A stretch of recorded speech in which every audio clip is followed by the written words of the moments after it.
नमस्कार जी, आपका बहुत बहुत स्वागत है हमारे YouTube चैनल पर। आज से हम इंडियन पॉलिटी शुरू करेंगे। भारतीय संविधान एवं राज्य व्यवस्था आज से हमारा टॉपिक रहेगा और हम धीरे धीरे इंडियन पॉलिटी में धीरे धीरे आगे बढ़ते जाएंगे। आज से हम भारतीय संविधान एवं राज्य व्यवस्था को पढ़ेंगे। तो कई बार विद्यार्थियों का प्रश्न यह रहता है कि क्या भारतीय संविधान और राज्य व्यवस्था एक ही चीज है या संविधान अलग है और राज्य व्यवस्था अलग है। आज इसी विषय पर हम चर्चा करेंगे और इस चर्चा को हम अपने जब निष्कर्ष पर पहुंचेंगे तो ये जो हमारी आशंका, जो हमारी हमेशा चिंता रहती है कि संविधान अलग है कि राज्य व्यवस्था अलग है, इस विषय पर आज हम चर्चा करेंगे। तो सबसे पहले हम देखेंगे संविधान कि संविधान क्या होता है, क्योंकि यहाँ टॉपिक दिया है संविधान एवं राज्य व्यवस्था। तो जो संविधान है, तो संविधान क्या है, आज इस विषय पर बात करेंगे। कॉन्स्टिट्यूशन क्या है, तो संविधान क्या होता है। हम सभी लोग एक परिवार में रहते हैं, तो परिवार के भी कुछ नियम होते हैं, कुछ कानून होते हैं, कुछ परंपराएं घर में बनाई होती है कि बड़ा व्यक्ति है वो ये काम करेगा, छोटा व्यक्ति ये काम करेगा, माता जी का घर में क्या काम होता है और पिताजी बाहर जाकर कार्य करेंगे। इस तरह का एक हमारा संविधान घर का बना होता है। हालांकि वो लिखित नहीं होता है, लेकिन जो घर के हमारे बड़े बुजुर्ग होते हैं वो ये बातें तय करते हैं कि हमारा एक देश का, हमारा एक परिवार का संविधान होगा। इसी तरह से हमारे, अगर हम बड़े परिप्रेक्ष्य में जब देखते हैं तो हमारे देश में भी एक संविधान है जो 26 जनवरी 1950 को लागू हुआ। हालांकि संविधान पे मैं अभी ज्यादा नहीं जाऊंगा, अभी धीरे धीरे आगे हमारी क्लासेस आएगी। आज मैं एक आपको थोड़ा सा इस विषय को लेकर कि हमने पढ़ना क्या है इंडियन पॉलिटी में, इस विषय पर आगे ज्यादा ध्यान आज मैं आपका आकर्षित करूंगा। तो संविधान क्या है, संविधान अगर हम देखें, संविधान में क्या है, कुछ नियम है। क्या है, कुछ नियम है, कुछ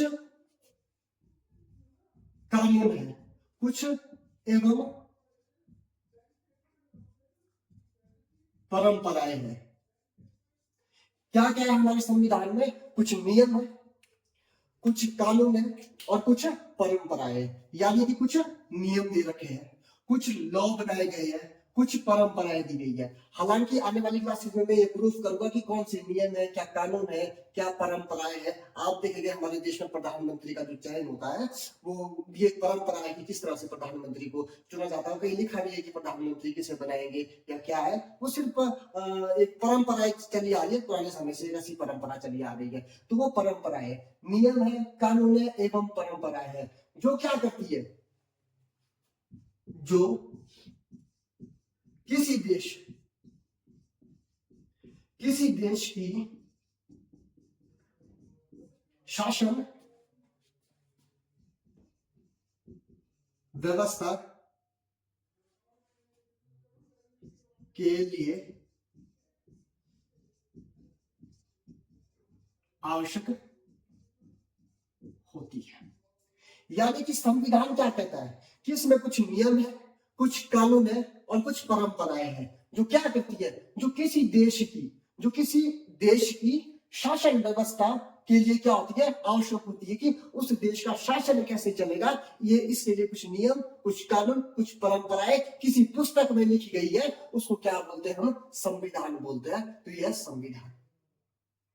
अब प्रश्न ये आता है कि भाई किसी देश की शासन व्यवस्था के लिए क्या होता है, आवश्यक होता है। अब ये शासन किस पे होगा, तो उस देश के अंदर रहने वाले लोगों के ऊपर शासन होता है और वो शासन हमारे सार्वजनिक जीवन पर होता है। वो हमारे व्यक्तिगत जीवन पर शासन नहीं होता है। कोई नियम होगा, कोई कानून होगा, कोई परंपराएं होगी, वो व्यक्ति के व्यक्तिगत जीवन को प्रभावित नहीं करती है। हालांकि वो जब हमारे सार्वजनिक जीवन को प्रभावित करती है तो अपने आप हमारा व्यक्तिगत जीवन भी प्रभावित हो जाता है। हालांकि जो शासन व्यवस्था है, जो शासन का स्वरूप है, वो सार्वजनिक व्यवस्था के लिए शासन का स्वरूप है। सार्वजनिक व्यवस्था कैसे है, जैसे मान के चलिए मुझे किसी ऑफिस जाना है, तो मेरे ऑफिस में मैंने 9 बजे जाना है, तो इस तरह के कानून है कि आपको ऑफिस 9 बजे आना है, लेकिन मेरे को सुबह कितने बजे उठना है इसके लिए कोई कानून नहीं होता। तो मेरा व्यक्तिगत जीवन तो प्रभावित नहीं हुआ, लेकिन मेरा सार्वजनिक जीवन प्रभावित होता है। लेकिन जब मेरा सार्वजनिक जीवन प्रभावित होगा तो मेरा अपने आप व्यक्तिगत जीवन प्रभावित होगा, क्योंकि जब मेरे को 9 बजे ऑफिस जाना है तो मेरे को सुबह जल्दी उठना पड़ेगा, तैयार होना पड़ेगा और ऑफिस के लिए जाना पड़ेगा। तो कैसी शासन व्यवस्था जो किसी देश के लिए आवश्यक होती है, वो संविधान में वैसे नियम, वैसे कानून, वैसे परंपराएं लिखी गई है। अब बात आती है कि भाई राज व्यवस्था क्या होती है। तो अब बात आती है राज व्यवस्था की, कि राज व्यवस्था क्या होती है।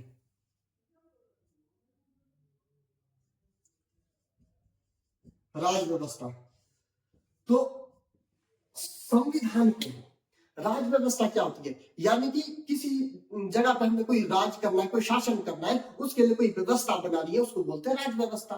तो राज व्यवस्था क्या होगी, संविधान को व्यवहार में लाना क्या कहलाता है, राज व्यवस्था कहलाता है। तो क्या कहलाता है, तो संविधान को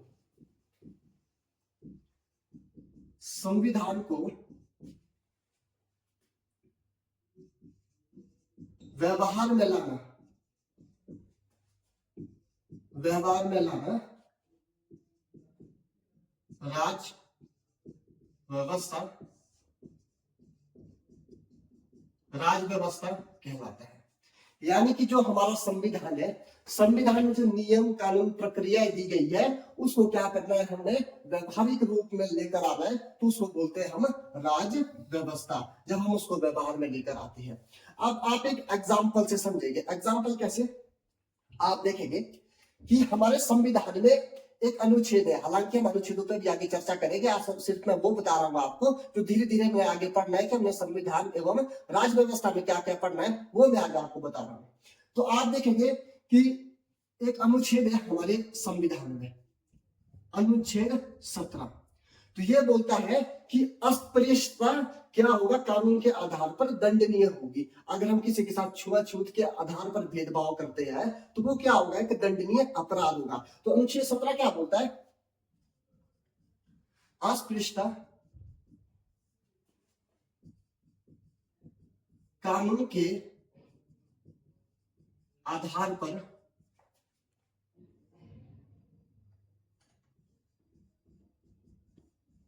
दंडनीय होगी। अनुच्छेद 17 क्या बोल रहा है कि अस्पृश्यता जो है, जो अनटचेबिलिटी है, वो एक जो कानून के आधार पर क्या होगी, वो दंडनीय होगी। ये कौन बात कर रहा है, अनुच्छेद 17 कर रहा है। तो ये अनुच्छेद 17 क्या है, ये तो संविधान है, क्योंकि ये बात कहां लिखी गई है, संविधान में लिखी गई है। लेकिन जब हमने इसको व्यवहार में लेके आना है ना, तो हमारे समक्ष क्या क्या प्रश्न आते हैं जब हमने इसको व्यवहार में लेके आना है, तो हमारे समक्ष प्रश्न ये आता है कि भाई संविधान में अनुच्छेद 17 में ये बात तो लिख दी कि अस्पृश्यता कानून के आधार पर दंडनीय होगी, लेकिन अस्पृश्यता क्या होगी, यानी कि अस्पृश्यता क्या चीज है, ये हमारे को पता नहीं है, क्योंकि संविधान में क्या बात लिखी है कि अस्पृश्यता कानून के आधार पर दंडनीय होगी। लेकिन जब हमने इसको व्यावहारिक रूप देना है तो हमारे को ये चीज जरूर समझनी पड़ेगी कि भाई अनटीचेबिलिटी यानी कि अस्पृश्यता क्या है, पहली बात ये समझनी पड़ेगी। अगर ये कानून के आधार पर दंडनीय है तो इसके लिए कानून क्या होगा, दूसरा प्रश्न हमारे समक्ष आता है कि कानून क्या होगा।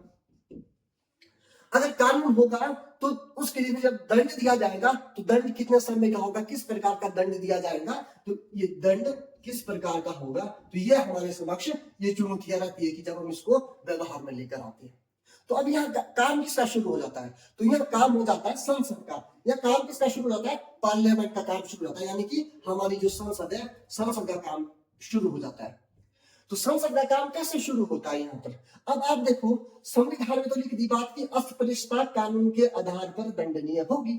अब संसद का काम क्या हुआ कि संसद का काम यह हुआ कि उसने एक देश में राज व्यवस्था कायम करनी है। अब उसने राज व्यवस्था कायम करनी है तो हमारे संविधान को, जैसे मैंने बोला ना कि राज व्यवस्था क्या है, तो हमारे संविधान को व्यवहार में लेकर आना है। तो जब व्यवहार में लाएंगे तो हमारी संसद का काम हो जाएगा कि वो ये चीज डिफाइन करे कि अस्पृश्यता क्या है। अगर अस्पृश्यता है, किसी के छूने से हम उसको ये कहते हैं कि आप हमारे को नहीं छू सकते हैं, तो अगर उस व्यक्ति का कहीं फंडामेंटल राइट का उल्लंघन हो रहा है तो उसके लिए कानून क्या होगा। अगर कानून होगा तो उसके लिए दंड का क्या प्रावधान होगा। ये काम किसका शुरू होता है, हमारी पार्लियामेंट का, यानी कि हमारी संसद का काम शुरू होता है। तो संसद का काम जब शुरू होता है तो संसद क्या करती है, कानून बनाती है इसके लिए। तो संसद ने इसके लिए कानून क्या बनाया, तो इसके लिए कानून बनाया अस्पृश्यता निवारण अधिनियम 1955। तो संविधान में लिखा गया कि अस्पृश्यता कानून के आधार पर दंडनीय होगी। अब अस्पृश्यता क्या है, कानून क्या है, दंड क्या है, इसको डिफाइन किया हमारी पार्लियामेंट ने। तो पार्लियामेंट ने इसके लिए कानून बनाया कि अस्पृश्यता निवारण अधिनियम करके कानून बनाया 1955 में, और उसमें लिखी थी बात कि भाई अनटीचेबिलिटी क्या होगी, कानून क्या होगा उसके लिए, और दंड का प्रावधान क्या होगा। ये सारा का सारा व्यवस्था, राज व्यवस्था किसने स्थापित की, यानी कि हमारी संसद ने। तो अब आप देखो हमें क्या क्या पढ़ना भारतीय संविधान एवं राज व्यवस्था में। एक चीज तो पढ़नी है हमने संविधान को, क्योंकि आर्टिकल 17 का लिखा गया है, तो ये लिखा गया है हमारे संविधान में,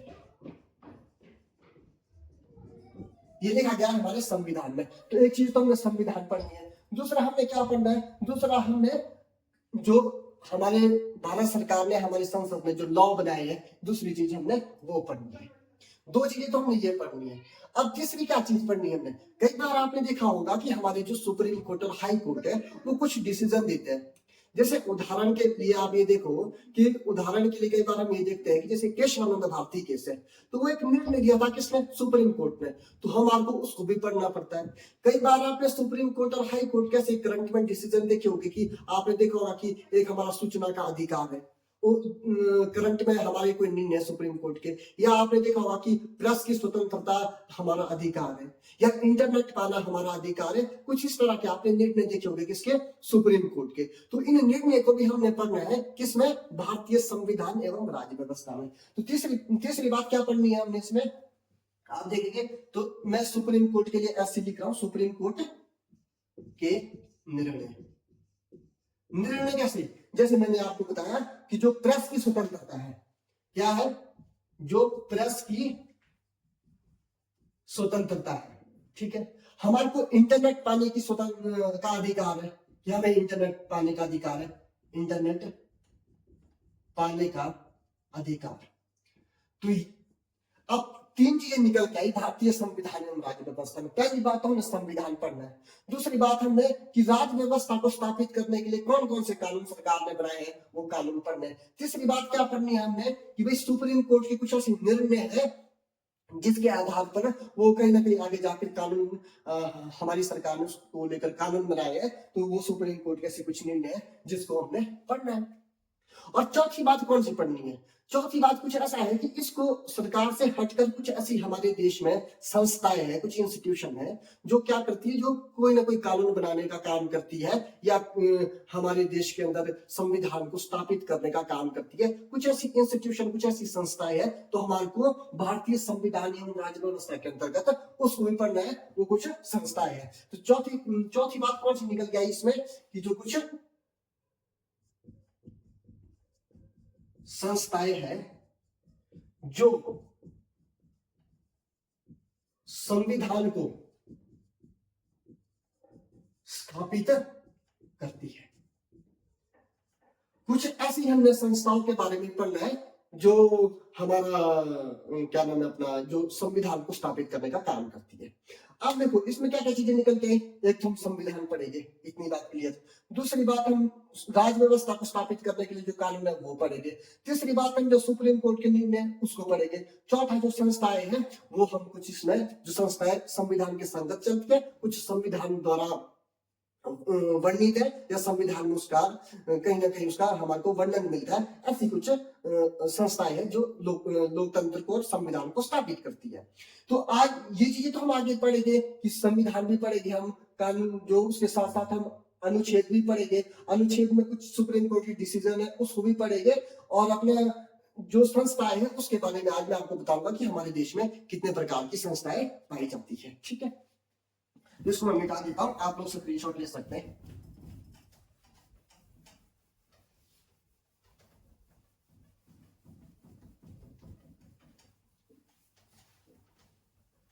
अब हम देखेंगे कि संस्थाएं क्या क्या होती है।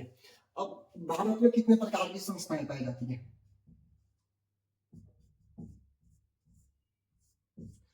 हमारे देश में अगर देखेंगे तो हम इंस्टीट्यूशन देखेंगे तो 3 प्रकार के इंस्टीट्यूशन पाए जाते हैं। तो कितने प्रकार के इंस्टीट्यूशन पाए जाते हैं, 3 प्रकार के हमारे देश में इंस्टीट्यूशन पाए जाते हैं। कुछ होती है संवैधानिक संस्था। कैसी संस्था होती है, संवैधानिक संस्था होती है, यानी कि कॉन्स्टिट्यूशनल इंस्टीट्यूशन होती है कुछ। कुछ कैसी संस्थाएं होती है, वो होती है असंवैधानिक, असंवैधानिक संस्था, और कुछ है हमारे देश में गैर संवैधानिक। कैसी होती है? गैर संवैधानिक। तो हमारे देश में जो संस्थाएं होती है वो 3 प्रकार की होती है। उसमें एक बताई मैंने आपको कॉन्स्टिट्यूशनल, एक होती है अनकॉन्स्टिट्यूशनल, एक होती है एक्स्ट्रा कॉन्स्टिट्यूशनल। तो इन तीनों में क्या अंतर होता है वो मैं अभी आपको आगे समझाऊंगा। तो भारत में कितने प्रकार की संस्थाएं बताई मैंने? 3 प्रकार की संस्थाएं होती है। अगर हम संवैधानिक संस्था की बात करें तो जब संवैधानिक संस्था की बात आ रही है तो इसमें सीधी सी बात हमारे समक्ष आती है कि जिसका वर्णन कहीं ना कहीं कहा दिया गया है, हमारे संविधान में जिसका वर्णन दिया गया है। संविधान दोबारा नहीं मैं कह रहा हूं, संविधान में जिसका वर्णन दिया है, क्योंकि संविधान द्वारा तो बहुत सारी संस्थाएं चलती है हमारे देश में जो संविधान के हिसाब से चलती है, लेकिन मैं कह रहा हूं संविधान में जिसका वर्णन किया गया है, जिसका उल्लेख किया गया है, ऐसी संस्थाओं को हम संवैधानिक संस्था कहते हैं। तो ये जो संवैधानिक संस्था की जो मैंने बात की, संवैधानिक संस्था कैसी संस्था है? जिसका वर्णन भारतीय संविधान में दिया गया, यानी कि जिसका वर्णन भारत के संविधान के किसी न किसी अनुच्छेद में दिया गया है, ऐसी संस्थाओं को हम क्या बोलते हैं? संवैधानिक संस्थाएं। जैसे उदाहरण के लिए मैं आपको बताता हूं, तो अगर मैं एग्जाम्पल के तौर पे आपको बताऊं, उदाहरण के तौर पे मैं आपको बताऊं, तो उदाहरण में आप देखेंगे कि एक अनुच्छेद है हमारे संविधान में, उस अनुच्छेद का नाम है 280। तो 280 में क्या दिया है? उसमें वित्त आयोग के बारे में दिया है, यानी कि फाइनेंस कमीशन के बारे में दिया है। तो जो फाइनेंस कमीशन है वो कैसी संस्था है? वित्त आयोग कैसी संस्था है? वित्त आयोग संवैधानिक संस्था है। क्यों? क्योंकि उसका वर्णन भारतीय संविधान के किसी न किसी अनुच्छेद में दिया गया है। तो जो उदाहरण के लिए अगर मैं आपको बताऊं तो अनुच्छेद के बारे में, वित्त आयोग के बारे में बता रखा है। तो वित्त आयोग कैसी संस्था हुई? हमारी वित्त आयोग हुई हमारी संवैधानिक संस्था, क्योंकि इसका वर्णन किस में दे रखा है? भारतीय संविधान में। दूसरी बात कौन सी? आपने हमारे देश में, भारत विश्व का सबसे बड़ा लोकतांत्रिक देश है, और इस लोकतांत्रिक देश की जो पहचान है वो चुनाव से होती है। तो चुनाव हमारे देश में करवाने की जो चुनाव की प्रक्रिया है वो कौन करवाता है? तो वो करवाता है निर्वाचन आयोग। तो निर्वाचन आयोग के बाद, निर्वाचन आयोग भी कैसी संस्था है? निर्वाचन आयोग भी हमारी संवैधानिक संस्था। अब आप ये मत कहना कि सर आपने निर्वाचन आयोग और वित्त आयोग के बारे में हमारे को अच्छे से नहीं बताया। मेरे कहने का मतलब ये है कि हमने पढ़ना क्या क्या है और किस तरह से हम संविधान और राज्य व्यवस्था में आगे चलेंगे, वो मैं आज आपको बता रहा हूँ कि हमारी किस प्रकार की संस्थाएं हैं। हालांकि आने वाले समय में मैं इसको आपको अच्छे से विस्तार में बताऊंगा कि वित्त आयोग का काम क्या है, कैसे काम करता है, निर्वाचन आयोग कैसे काम करता है, ये सारी चीजें मैं आपको बताऊंगा। एक देखिए, आप तो अनुसूचित जाति आयोग, एक देखिए आप तो अनुसूचित जनजाति आयोग, और एक मैं आर्टिकल आपको बता देता हूं। उस आर्टिकल का नाम है आर्टिकल 279A। आर्टिकल 279A इसमें किसके बारे में दे रखा है? तो इसमें दे रखा है जीएसटी परिषद के बारे में, जीएसटी परिषद के बारे में। तो ये निर्वाचन आयोग, अनुसूचित जाति आयोग, अनुसूचित जनजाति आयोग, जीएसटी परिषद, वित्त आयोग, ये भारत में कैसी संस्था है? संवैधानिक संस्था है, यानी किसका वर्णन भारत के किसी न किसी, भारतीय संविधान के किसी न किसी अनुच्छेद में दिया गया है। अब दूसरी आती है हमारे सामने असंवैधानिक। जैसी चीजें असंवैधानिक आ रही है तो इसका मतलब है वैसी संस्थाएं जो भारतीय संविधान का विरोध करती है और भारतीय संविधान के अनुरूप नहीं है, वैसी संस्थाओं को क्या बोलेंगे हम? असंवैधानिक संस्थाएं। तो असंवैधानिक संस्थाओं में कैसे होगी? जो भारतीय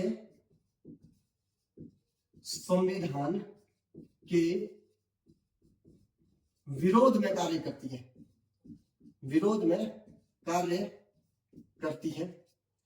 तो वो कैसी संस्थाएं होगी? जैसे कुछ आपने देखी होगी आतंकवादी, आतंकवादी संस्था, ठीक है। हमारे देश में आपने देखी होगी कुछ नक्सलवादी है, तो जो नक्सलवादी संगठन है, नक्सलवादी संगठन, जो ये सारे संगठन होते हैं, आतंकवादी संगठन है या ISI करके एक संगठन है, ये सारे संगठन कैसे हैं? ये भारतीय संविधान के अनुरूप नहीं है, यानी कि भारतीय संविधान का क्या करते हैं? विरोध करते हैं। तो ये कैसी संस्था हुई? ये असंवैधानिक संस्था हुई। अब आता है एक लास्ट हमारे पास गैर संवैधानिक। तो हम कई बार डायरेक्ट ये सोच लेते हैं कि जो गैर संवैधानिक संस्था है वो बिल्कुल संविधान के अनुरूप नहीं है। हालांकि ऐसा नहीं है। जो गैर संवैधानिक संस्था है वो वैसी संस्थाएं है जिसका वर्णन भारतीय संविधान में तो है नहीं है, लेकिन उसका जो कार्य करने का तरीका है, उसका जो व्यवहार है, जो उसका अपनी जो उसकी रुचि है, वो किस तरह से वो संविधान के अनुरूप है। यानी कि वो जो भी कार्य करता है वो संविधान के अनुरूप करता है, तो उसको बोलते हैं गैर संवैधानिक संस्था। गैर संवैधानिक संस्था, भूल गया संस्था लिखना। तो गैर संवैधानिक संस्था, तो वो कैसी संस्था है? गैर संवैधानिक है। तो गैर संवैधानिक में कैसे? जिसका वर्णन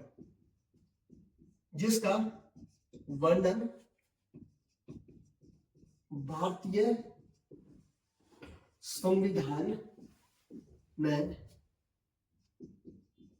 नहीं है, लेकिन इसका कार्य किसके अनुरूप है? भारतीय संविधान के अनुरूप है, उसे गैर संवैधानिक संस्था कहते हैं।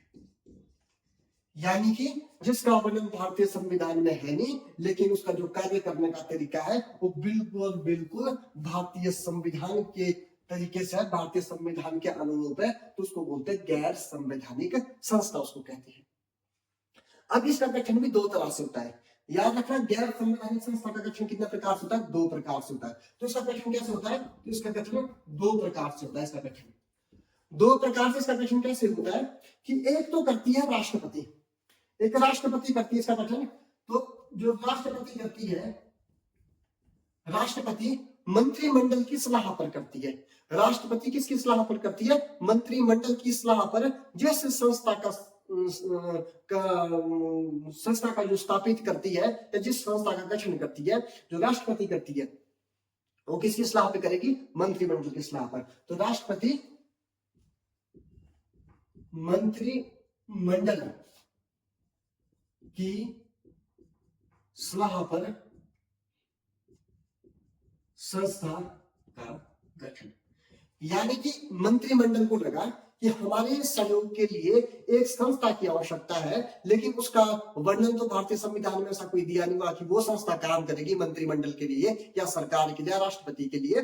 तो ऐसी स्थिति में क्या होता है कि मंत्रिमंडल राष्ट्रपति को क्या करते हैं? परामर्श करते हैं, उनसे कहते हैं कि आप ऐसी संस्था का गठन करें जो सरकार का क्या करे? सहयोग करे। तो इसमें एग्जांपल कैसे हो सकता है? आपने देखा होगा 1950 में एक संस्था बनती है जिसको हम योजना आयोग बोलते हैं, लेकिन वो योजना आयोग जब देश में 2014 में सरकार बनती है अलग से, अपना मोदी गवर्नमेंट बनती है, तो उसके बाद आपने देखा होगा उसका नाम नीति आयोग कर दिया। तो यहाँ पे हम क्या ऑप्शन में, क्या एग्जाम्पल में देंगे? तो नीति आयोग देंगे,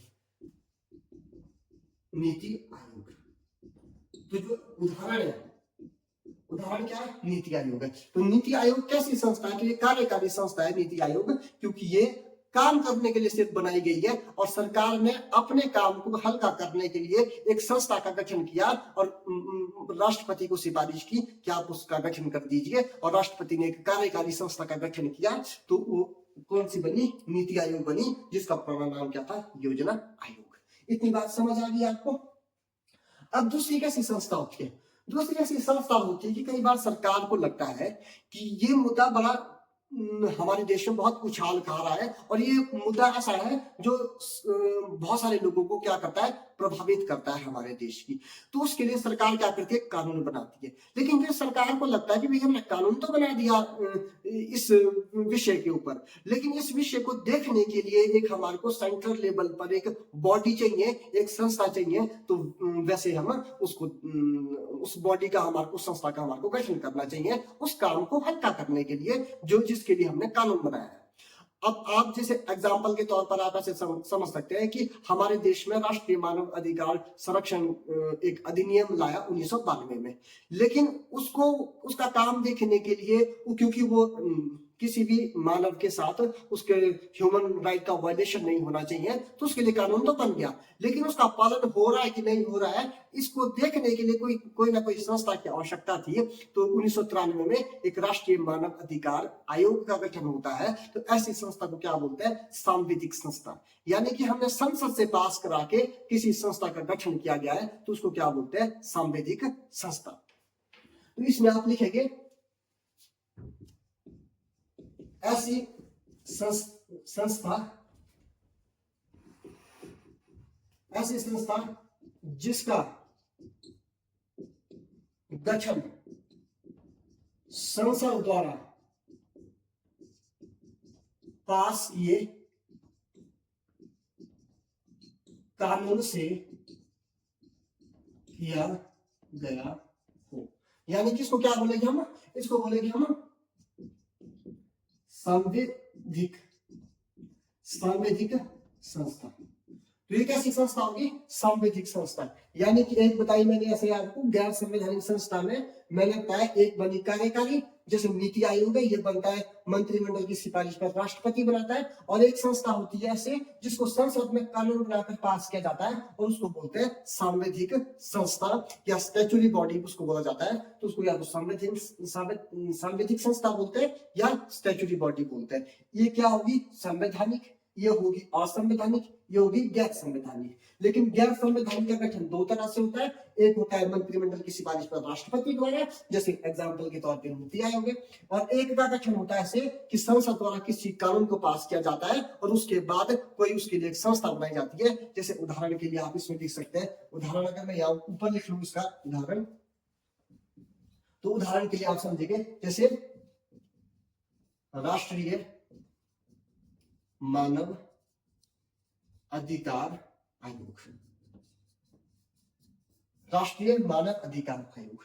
तो हमारे देश में कितने प्रकार की संस्था हुई? 3 प्रकार की संस्था हुई। तो 3 प्रकार की संस्था में कैसी? एक संवैधानिक संस्था जिसका वर्णन संविधान में, एक असंवैधानिक जो बिल्कुल संविधान के विपरीत है, और तीसरा गैर संवैधानिक जिसका वर्णन तो भारतीय संविधान में नहीं है लेकिन उसका काम करने का तरीका भारतीय संविधान की तरह है। और दूसरी बात, इसके गठन 2 तरह से होता है, एक राष्ट्रपति द्वारा जिसको कार्यकारी संस्था बोलते हैं, एग्जाम्पल के लिए नीति आयोग, और दूसरी ऐसी संस्था जिसका संसद के द्वारा उसको कानून को पास किया जाता है और बाद में उसके लिए एक संस्था का भी गठन किया जाता है, उसको बोलते हैं सांविधिक संस्था, यानी कि एग्जाम्पल के लिए राष्ट्रीय मानव अधिकार आयोग।